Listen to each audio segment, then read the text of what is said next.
வணக்க மக்களே, நான் தான் உங்கள் ஜாக்சன். இது உங்கள் IOB LBOக்கான last minute tips video. So என்னென்ன கொண்டு போகணும், எக்ஸாம் எப்படி அப்ரோச் பண்ணணும், ப்ரீவியஸாக மக்கள்லாம் என்ன தவறுகள் பண்ணியிருக்காங்க, நம்ம எந்த தவறுலாம் தவிர்த்துக்கணும் எக்ஸாமில், அது மாதிரி என்னென்னலாம் நம்ம பண்ணணும் அப்படின்ற எல்லா விஷயத்தையும் இந்த வீடியோவில் உங்களுக்கு சொல்ல போகிறேன்.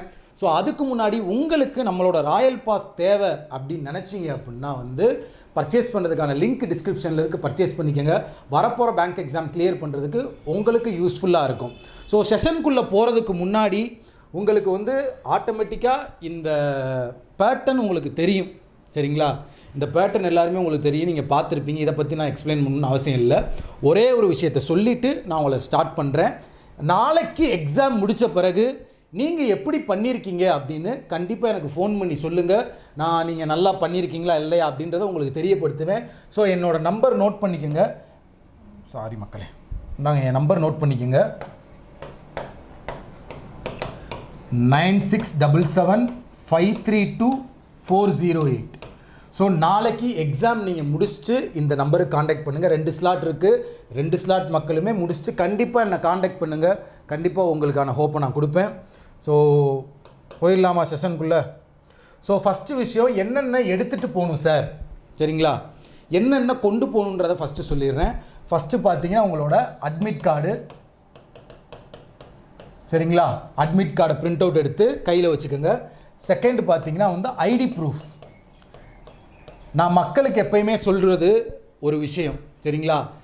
2 ஐடி ப்ரூஃப் கொண்டு போங்க, 1 மட்டும் கொண்டு போகாதீங்க.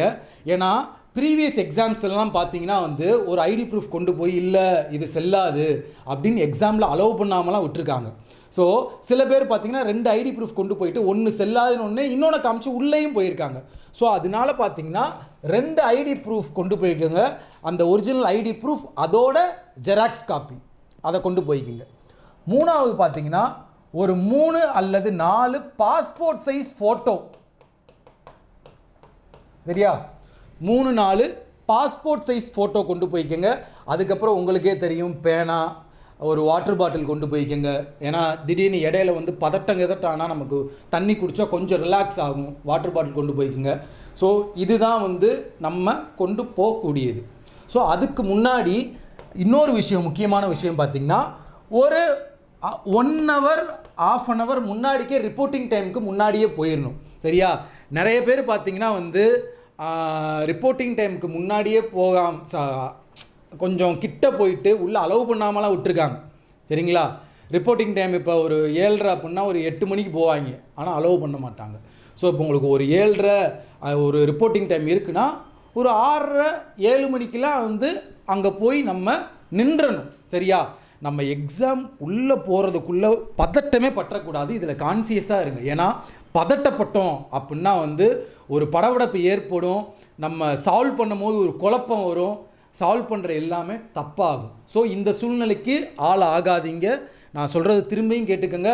எல்லா ப்ரூஃபையும் இப்போயே உள்ளே எடுத்து வச்சுக்கோங்க. சில பேருக்கெல்லாம் பார்த்தீங்கன்னா மதுரை போட்டவங்களுக்கெல்லாம் கேரளா சைடு போட்டிருக்காங்க. ஸோ இப்போயே போய் எக்ஸாம் சென்டர் பக்கத்துலேயே ஒரு ரூம் எடுத்து செட்டில் ஆயிருங்க. இது நான் சொன்ன எல்லாத்தையுமே எடுத்து வச்சுக்கோங்க. ஒரு 1 hour 1/2 an hour முன்னாடியே எக்ஸாம் சென்டருக்கு போயிருங்க, சரியா? இதுதான் ஃபஸ்ட்டு பண்ண வேண்டிய விஷயம். அடுத்து எக்ஸாம் சென்டருக்குள்ளே போகிறீங்க. இன்னொரு முக்கியமான விஷயம், இன்றைக்கி எதுவுமே சால்வ் பண்ணி பார்க்காதீங்க. யாரு கூடயும் பேச்சு கொடுக்காதீங்க. கரண்ட் அஃபேர்ஸை இப்போ போட்டு திரும்ப திரும்ப படிக்காதீங்க. ஏன் அப்படி சொல்கிறேன் அப்படின்னா, கடைசி நேரத்தில் நம்ம டீமோட்டிவேட் ஆனோம்னா அது எக்ஸாமை நமக்கு அஃபெக்ட் பண்ணும். ஏன் அப்படின்னா, இப்போ திடீர்னு கரண்ட் அஃபேர்ஸ் படிப்பீங்க, ஐயோ இது நம்ம படிக்கலையா இன்னும், ஐயோ இதை விட்டுட்டோமே அப்படின்னு சொல்லிட்டு திரும்ப திரும்ப உங்களை நீங்களே டிப்ரெஷன் ஆக்கிக்கிருவீங்க. திடீர்னு யார்ட்டையாவது பேசுகிறீங்க, அவன் சொல்லுவான், டே இந்த இதை கவர் பண்ணையாடா அப்படின்னோடனே அதை நீங்கள் கவர் பண்ணாமல் விட்டுருப்பீங்க, டிப்ரெஷன் ஆயிடுவீங்க. படித்தது போதும், நல்லா படிச்சிருக்கோம், நம்மளால் முடியும், இவனால் முடியுதுன்னா நம்மளாலேயும் முடியும்டா, நம்மளால் முடியாது எவனாலே முடியாதுண்டான்னு ஒரு செல்ஃப் கான்ஃபிடென்ட் வச்சுக்கோங்க. உங்களை நீங்களே செல்ஃப் மோட்டிவேட் பண்ணிக்கோங்க. இப்போ இருந்து எதுவுமே தொடாதீங்க. எல்லாத்தையும் எடுத்து வச்சுட்டு ரிலாக்ஸாக அதாவது போய் படம் பாருங்கள், டிவி பாருங்கள், சரிங்களா? அவ்வளோதான். ஸோ அடுத்து எக்ஸாம் சென்டருக்குள்ளே போகிறீங்க. ஹால் டிக்கெட் கலெக்ட் பண்ணுவாங்க, ப்ரூஃபெல்லாம் செக் பண்ணுவாங்க. அந்த இடத்துல திடீர்னு இது சரியில்லை அது சரியில்லை அப்படி இப்படின்னு பதட்டம்லாம் படுத்துனாங்கன்னா பதட்டமே படாதீங்க. கூலாக பக்கத்தில் உள்ள பேசி உள்ளே போயிருங்க. ஸோ அதுக்கப்புறமா உள்ளே போயிட்டீங்க, செஷன் ஸ்டார்ட் ஆகுது. ஸோ ஸ்டார்ட் ஆன பிறகு பார்த்திங்கன்னா எந்த செக்ஷன் ஃபஸ்ட்டு ஓப்பன் ஆகுதுன்னு தெரில, எது ஓப்பன் ஆனாலும் எந்த செக்ஷனுக்குள்ளே நீங்கள் போனாலும் ஃப்ரெஷ்ஷாக போகிற மாதிரி தான் போகணும். முன்னாடி செக்ஷன் வந்து நான் நல்லா பண்ணல அப்படின்றது அடுத்த செக்ஷனில் அஃபெக்ட் ஆகக்கூடாது. சரிங்களா? அது பாஸ்ட், அதோட முடிஞ்சு. இப்போ for example English first open ஆகுது, இங்கிலீஷ் நமக்கு சுமாராக தான் வரும், ஓரளவு தான் பண்ணியிருக்கோம் அப்படின்னா அடுத்த செக்ஷன் ஓப்பன் ஆகும்போது கான்ஃபிடண்ட்டாக அதை நல்லா பண்ணணும். ப்ரீவியஸில் இங்கிலீஷ் நல்லா பண்ணல, இந்த எக்ஸாமே போச்சு அப்படின்லாம் யோசிக்கக்கூடாது. சரிங்களா? இப்போ நார்மலாக பார்த்தீங்கன்னா ப்ரீவியஸ் எல்பிஓ எக்ஸாம்லாம் பார்த்தீங்கன்னா ஒரு ஈஸி லெவலில் தான் இருந்திருக்கு. ஒரு ஆர்ஆர்பி பிஓ மெயின்ஸு, ஸோ அந்த அந்த அந்த மாதிரி லெவலில் தான் ஈஸியாக தான் இருந்திருக்கு, எல்லாமே அடிக்கிற மாதிரி. பட் இது எப்படி இருக்குன்னு தெரியாது. சரியா? ஈஸியாக இருக்கலாம், மாட்ரேட்டாக இருக்கலாம். சரிங்களா? ஆனால் டிஃபிகல்ட்டாக இருக்க பாசிபிள் இல்லைன்னு எனக்கு தோணுது. ஏன்னா எஸ்பிஐ பிஓ மெயின்ஸ் லெவல்லலாம் கேட்க மாட்டாங்க. சரிங்களா? ஈஸியாக இருக்கலாம், இல்லைன்னா மாட்ரேட்டாக இருக்கலாம். எதிர்பார்த்து போகாதீங்க, அங்கே களத்தில் இறங்கி விளாடலாம் அப்படின்னு போங்க. சரிங்களா? கொஸ்டின் பேப்பர் எப்படி இருந்தாலும் அந்த கொஸ்டின் பேப்பருக்கு நீங்கள் நல்ல பெர்ஃபார்மன்ஸை கொடுக்கணும். கஷ்டமாக இருந்தாலும் சரி, ஈஸியாக இருந்தாலும் சரி, அதில் நல்ல பெர்ஃபார்மன்ஸை கொடுக்கணும்னு போங்க. முன்னாடியே நீங்கள் ஈஸி அப்படின்னு நினச்சிட்டு போயிட்டு அங்கே கொஞ்சம் டிஃபிகல்ட்டாக இருந்தாலும் மனம் உடஞ்சிரும். அதனால தான் சொல்கிறேன், மைண்டை ஃப்ரீயாக வச்சுக்கோங்க. ஃப்ரீ மைண்ட் செட் தான் நமக்கு முக்கியம். சரிங்களா? ஸோ ஃபஸ்ட்டு ரீசனிங்கில் 30 கொஸ்டின் 60 மார்க்கு. எப்பயுமே ஒரு செக்ஷனுக்குள்ளே போனோடனே நிறைய டைம் இருக்குது நமக்கு. ஒரு செக்ஷனுக்குள்ளே போனோடனே ஒரு நிமிஷத்துலேருந்து ஒரு 3 நிமிஷம் வரையும் உள்ள என்ன கொஸ்டின்லாம் இருக்குன்னு பாருங்கள். சரிங்களா? என்னெல்லாம் இருக்குன்னு பார்த்துட்டு அதுக்கப்புறமா கொஸ்டின் செலெக்ஷன், அதாவது மார்க் பண்ணி வைங்க கொஸ்டினை. சரிங்களா? ஸோ இதிலேருந்து இதுவரை அட்டன் பண்ணணும், இதிலேருந்து இதுவரை அட்டன் பண்ணணுன்ட்டு அந்த ஆர்டரில். ஃபார் எக்ஸாம்பிள் சிலாய்ஸோ, இன்இக்வாலிட்டி, கோடிங் டிகோடிங்கு, அடுத்து puzzle seating, direction, blood relation இப்படி வந்திருக்குன்னா பசில் சீட்டிங்கை லாஸ்ட்டாக தான் எடுக்கணும். ஸோ சிலாயிசம் ஃபஸ்ட் ஈஸியாக இருக்கா, சிலாயிசத்தை மார்க் பண்ணுங்கள், சிலாயிசத்தை ஃபஸ்ட் எடுக்கணும். அடுத்து கோடிங் டிகோடிங் செகண்ட் எடுக்கணும். இன்இக்வாலிட்டி இருக்கா, அதை தேர்ட் எடுக்கணும். இப்படி கொஸ்டின் செலெக்ஷன் பண்ணிக்கங்க. செலெக்ஷன் ஆஃப் கொஸ்டின் தான் மெயினான கீ பாயிண்ட்டு நீங்கள் ஜெயிக்கிறதுக்கு. நீங்கள் எக்ஸாம் பாஸ் ஆகணும் அப்படின்னா கொஸ்டினை செலக்ட் பண்ணி அடிங்க. நீங்கள் பசிலை ஃபஸ்ட்டு செலக்ட் பண்ணி தப்பு பண்ணிடாதீங்க. கொஸ்டினை செலெக்ஷன் ஆஃப் கொஸ்டினும் நம்ம அக்யூரஸியாக அடிக்கணும், ஸ்பீடாகவும் போடணும் அப்படின்னு மைண்டில் ஃபிக்ஸ் பண்ணிக்கோங்க.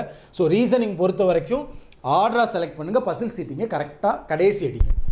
ஸோ ஜென்ரல் அவேர்னஸ் ரொம்ப ரொம்ப முக்கியமான விஷயம் உங்கள்கிட்ட இதில் சொல்லணும்னு நினச்சேன். இப்போ உள்ள காலகட்டத்திலலாம் இந்த ட்ரெண்ட் எப்படி இருக்குதுன்னு பார்த்தீங்கன்னா, நமக்கு ஜென்ரல் அவேர்னஸ் ரொம்ப கொடூரமாக தான் கேட்குறான். பட் இந்த எல்பிஓ பொறுத்தவரையும் கொடூரமாகவும் கேட்கலாம், ஓரளவு நம்ம ஈஸியாக இருக்க மாதிரியும் கேட்கலாம், எப்படினாலும் இருக்கலாம். ஆனால் நோ ஃப்ளூக், இது ரொம்ப ரொம்ப முக்கியம். இந்த தப்பை மட்டும் பண்ணிடாதீங்க. ஏன்னா நமக்கு 30 நிமிஷம் டைம் இருக்குது. ஜென்ரல் அவேர்னஸ்க்கு 30 நிமிஷம் டைம் தேவையே இல்லை. நம்ம ஒரு 15 நிமிஷத்துலேயே முடிச்சிடுவோம். பேலன்ஸ் உள்ள 15 நிமிஷம் நம்ம மண்டைக்குள்ள ஒரு வேலை நடக்கும் பாருங்களேன். இதை அடிக்கலாமா, இதை அடித்தா இது எக்ஸ்ட்ரா ஒரு 5 அடித்தோம்னா 1 தப்பானாலும் 4 மார்க் நமக்கு வந்துருமே, எக்ஸ்ட்ரா அதை அடிப்போமேன்னு சொல்லிட்டு ஃப்ளூக்கில் அடிக்க ஆசையை தூண்டும். நீங்கள் உள்ளே இங்கே பேராசைப்படுவீங்க. இந்த பேராசைப்பட்டேன்னா நீ தோத்துருவ. சரியா? அக்யூரசி இந்த ஜென்ரல் அவேர்னஸில் ரொம்ப ரொம்ப முக்கியம். 40ல் உனக்கு 10 தான் தெரியுதா, 10 மட்டும் அடிச்சுட்டு வா. எக்ஸ்ட்ரா ஒரு 5 முட்டி இதை நமக்கு பார்த்த மாதிரி இருக்கே, இதுவா அதுவான் இருக்கே, நம்ம போட்டு பார்ப்போமேனு எக்ஸ்ட்ரா ஒரு கொஸ்டின் கூட அடிக்காத, தயவு செய்து கேட்டுக்கிறேன். இப்படி எக்ஸ்ட்ரா ஃப்ளூக்கில் போட்டு தான் எல்லாருமே 1 மார்க் வித்தியாசம், 0.5 வித்தியாசத்தில் தோற்று போகிறாங்க. ஸோ அக்யூரசி ரொம்ப ரொம்ப முக்கியம் எல்லா செக்ஷன்லையும். ஸோ ஜென்ரல் அவேர்னஸில் உனக்கு எத்தனை தெரியுதோ, 100% எத்தனை தெரியுதோ அத்தனை மட்டும் அடி, அதுக்கு மேலே ஃப்ளூக்கில் அடிக்காது. அடுத்து இது ஆப்டிடியூட்லேயுமே பார்த்தீங்கன்னா இந்த அப்ளிகேஷன் சம்மு, செலெக்ஷன் ஆஃப் கொஸ்டின் ரொம்ப முக்கியம். நீங்கள் உள்ளே போய் முன்னாடி எது உங்களுக்கு தெரியுது, உங்களால் சால்வ் பண்ண முடியும்னு மார்க் பண்ணி வச்சுக்கோங்கய்யா. வச்சுக்கிட்டு அந்த ஆர்டரில் அடிங்கய்யா, அவ்வளோதான்யா. இங்கிலீஷும் அதே மாதிரி தான்யா. உங்களுக்கு குணா சார் சொல்லியிருப்பார். ஸோ நிறையா சேனல்ஸ் இருக்குது, எல்லாத்துலேயுமே சொல்லியிருப்பாங்க. உங்களுக்கு எது தெரியுதோ, எந்த ஆர்டரில் நீங்கள் அடிக்கணுமோ, செலெக்ஷன் ஆஃப் கொஸ்டின் ரொம்ப முக்கியம். அப்படி அடிங்க, அவ்வளோதான். இதுதான் இதில் நான் சொல்லணும்னு நினச்சேன். மொத்தம் 3 மணி நேரம் இருக்குது. சரிங்களா? அதனால நல்ல டைம் இருக்குது ரீசனிங் ஆப்டிக்கலாம். பொறுமையாக எந்தெந்த கொஸ்டின் உள்ள செக்ஷனில் போயிட்டு பொறுமையாக ஒரு 5 நிமிஷம் கூட டைம் எடுத்துக்க. எல்லாத்தையும் ஃபஸ்ட்டு பார்க்காம எடுத்தோடனே அந்த கொஸ்டின்லேருந்து ஸ்டார்ட் பண்ணாதான் அது நல்லது இல்லை. ஒரு 5 நிமிஷம் 10 நிமிஷம் கூட டைம் எடுத்துக்க. எதை அடிக்கலாம் ரீட் பண்ணி கூட, பசில் சீட்டிங்கெல்லாம் ரீட் பண்ணி கூட பாரு. ஒரு 10 நிமிஷம் ஃபஸ்ட்டு ஒரு 10 நிமிஷத்தில் எல்லா பசில் சீட்டிங்கையும் ரீட் பண்ணி பார்த்துட்டு இதில் கை வைக்கலாமா வேணாமான்னு உனக்கே தெரியும், தோணும். அவ்வளோதான் மக்கள், இதை தான் உங்கள்கிட்ட சொல்லணும்னு நினச்சேன். நான் சொன்ன தப்பெல்லாம் பண்ணிடாதீங்க சரியா. பி கான்ஃபிடென்ட், இங்கிலீஷ்லாம் பேசுகிறேன்னு நினைக்கிறேன். கான்ஃபிடென்ட்டாக போங்க, நம்மளால் முடியும், வெற்றி நமதே அப்படின்னு நினச்சிப்போங்க.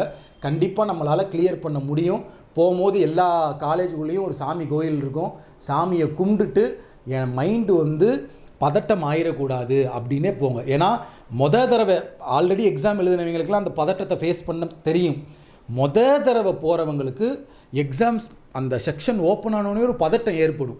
அந்த அட்மாஸ்பியரில், அந்த சூழலில் அந்த பதட்டத்தை மட்டும் நீ கண்ட்ரோல் பண்ணி ஃபஸ்ட்டு தெரிஞ்ச கொஸ்டின்லாம் அடிக்க ஆரம்பிச்சேன்னு வச்சுக்கேன், ஒன்று அறியாமல் உனக்குள்ளே ஒரு தைரியம் வரும். சால்வ் பண்ணுற எல்லாமே உனக்கு வெற்றி தான். அந்த பதட்டத்தை மட்டும் கண்ட்ரோல் பண்ணுங்கள். எல்லாருக்குமே அந்த பதட்டம் இருக்கும் சரிங்களா. அங்கே எக்ஸாம் சென்டரில் போய் யார்ட்டையுமே பேச்சு கொடுக்காதீங்க சரிங்களா. ஹாயின்ட்டு முடிச்சிருங்க. நீங்கள் பேச்சு கொடுத்தீங்க அப்படின்னா அவன் நம்மளை பேசி அழ வச்சிருவான் சரிங்களா. அதை மாதிரி சென்டரில் இருந்து எக்ஸாம் முடிச்சுட்டு வெளியே வந்த பிறகு நம்ம சேனலில் ரிவ்யூ போடுவோம், அதை பாருங்கள். பக்கத்தில் உள்ளவங்கள்ட்ட பேசுனீங்க அப்படின்னா வந்து இந்த ஜிகே கொஸ்டினுக்கு இதுதான் ஆன்சரு, இந்த ஜென்ரல் அவேர்னஸ்க்கு இதுதான் ஆன்சருன்னு சொல்லுவா. நீங்கள் இப்போ தப்பாக போட்டிருக்கீங்க, நீங்கள் ஒரு 4 தப்பாக இருப்பீங்க, வாழ்க்கையை வெறுத்துட்டு தான் பஸ்ஸில் ஏறி சுணங்கி உட்காந்துருப்பீங்க. ஸோ தயவு செய்து வெளியே வந்தும் பேச்சு கொடுக்காதீங்க, உள்ளே போகும்போதும் பேச்சு கொடுக்காதீங்க. என் நம்பர் நோட் பண்ணிக்கோங்க சரியா. என் நம்பரை நோட் பண்ணிக்கோங்க, எனக்கு கால் பண்ணுங்கள், நான் உங்களுக்கு ரிவ்யூ சொல்கிறேன் சரியா. இதுதான் என்னோட நம்பரு சரியா. இதை காண்டாக்ட் பண்ணுங்கள். எல்லாருமே எக்ஸாம் முடித்ததும் கண்டிப்பாக காண்டாக்ட் பண்ணும் சரிங்களா. ஜாக்சன் சார் ஸ்டூடெண்ட்னா நீ காண்டாக்ட் பண்ணணும்யா சரியா. எக்ஸாம் முடித்தோடனே நீங்கள் காண்டாக்ட் பண்ணுங்கள், நான் உங்களுக்கு சொல்லுவேன் இப்படிலாம் கொஸ்டின் பேப்பர் இருந்துச்சு, எனக்கு ஃபோன் பண்ணவங்களாம் இப்படி சொல்லாங்க, என்கிட்ட நிறையா ஸ்டூடெண்ட் பேசுவாங்கள்ல, அதை வச்சு உங்கள் அட்டம்ப்ட் நல்ல அட்டம்ப்டா இல்லையா அப்படின்றத நான் உங்களுக்கு சொல்லுவேன். இன்ஸ்டாகிராமில் உங்களால் ஃபோன் பண்ண முடியலையா, இன்ஸ்டாகிராமில் என்னை காண்டாக்ட் பண்ணுங்கள். சார் நான் இப்படி பண்ணியிருக்கேன் சார் எக்ஸாம் அப்படின்னு காண்டாக்ட் பண்ணுங்கள் சரிங்களா.